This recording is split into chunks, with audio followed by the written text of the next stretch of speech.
Очевидно Собослай е плеймейкър на Ливърпул, но според вас има ли резерва на него? Ако той се контузи, кой ще е плеймейкър? Къртис Джонс. И сега ще ти кажа, точно това е футболиста, който ще я да коментирам. До миналия сезон аз не бях от най-големите фенове на Къртис Джонс, въпреки че много и мои приятели и фенове на Ливърпул казаха, че Джонс е световна класа, че е един от най-добрите юноши и така нататък.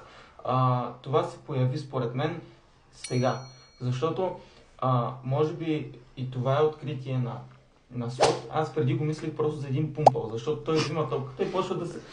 залъгващото му действие просто да се върти около уста си. Антони. Но може да играе както като атакуваш полузащитник, така може да играе и по-назад в схемата на Слот, като може да покрива и Гравенберг и Алексис Макалистър.